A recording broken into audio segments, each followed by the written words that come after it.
Bonjour à tous, j'espère que vous allez excellemment bien. Aujourd'hui, on va faire l'analyse, la présentation avec la lumière toujours qui scintille, et c'est un peu une habitude sur la chaîne, de l'étape numéro 19. On est à l'avant-dernière étape, l'antépénultième de ce Tour de France, et une étape qui n'est pas si facile que ça, quand même, 2200 mètres de dénivelé positif. Alors, il n'y a pas vraiment de grosses difficultés dans cette journée, mais c'est un peu casse-pattes. C'est une étape vraiment de transition.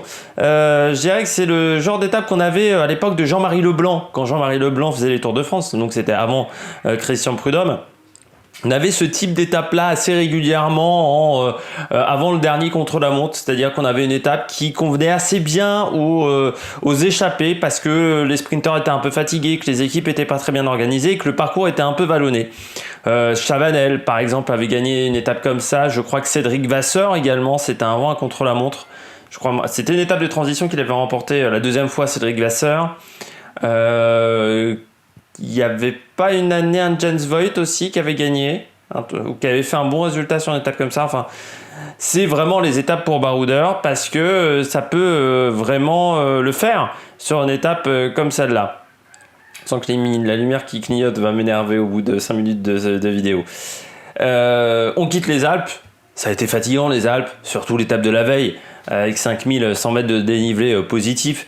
Donc il faut voir comment les organismes réagissent du côté des sprinteurs et surtout du côté des équipes de sprinteurs, et puis voir surtout qui est dans les délais, parce qu'on a perdu des Buchequereux par exemple, on a perdu Jérôme Cousin qui se sont retrouvés hors délai, donc des fois c'est un peu compliqué. On passe tout de suite au profil parce qu'on va pas faire non plus 35 minutes sur cette étape. On part de Bourg-en-Bresse.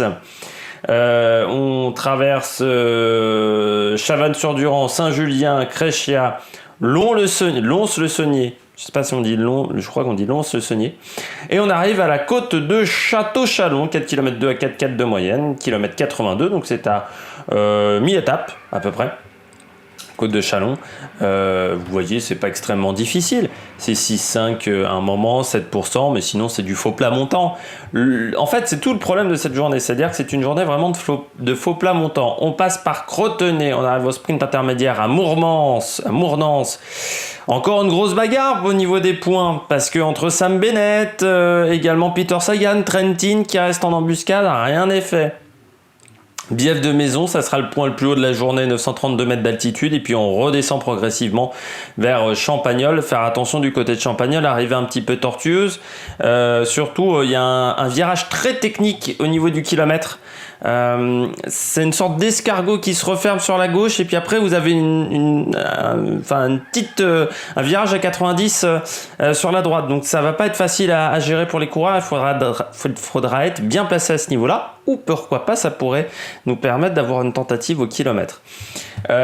Du côté de la météo, qu'on aura une météo soleil 31 degrés, vraiment des conditions encore de chaleur assez importantes, donc il faudra pas négliger de s'hydrater, et ça sera pas facile. Du côté de la stratégie, beaucoup de stratégies possibles en fait pour cette étape-là.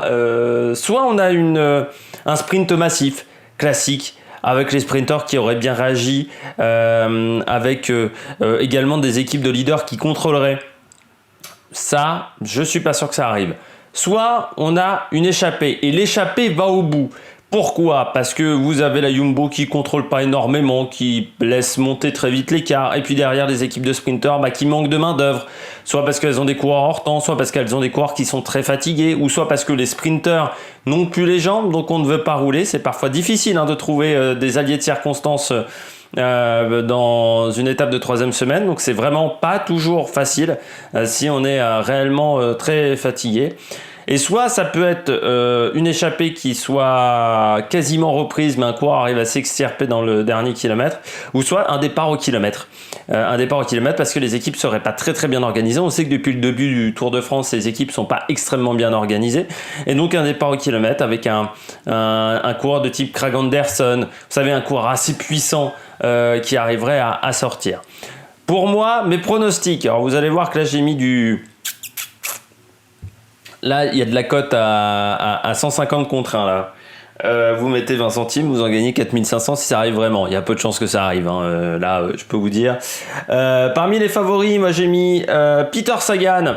c'est quand même un coureur qui passe bien les côtes, qui passe bien les étapes de montagne, et sur une étape où il voudrait vraiment reprendre et égaliser face à Bennett, donc il roulerait fort dans les passages un peu vallonnés pour fatiguer Bennett et essayer de faire craquer Sam Bennett. Soit Lucas Mesgeck, un sprinter qui passe bien les côtes, un leader certes, mais qui est quand même 5 ou 6 au général, donc il n'y a peut-être pas forcément besoin d'autant de main d'œuvre. Après, le problème, c'est que voilà, il a peu de lanceurs, donc il faudra qu'il utilise le travail de ses adversaires, mais c'est un sprinter qui passe quand même bien les côtes normalement.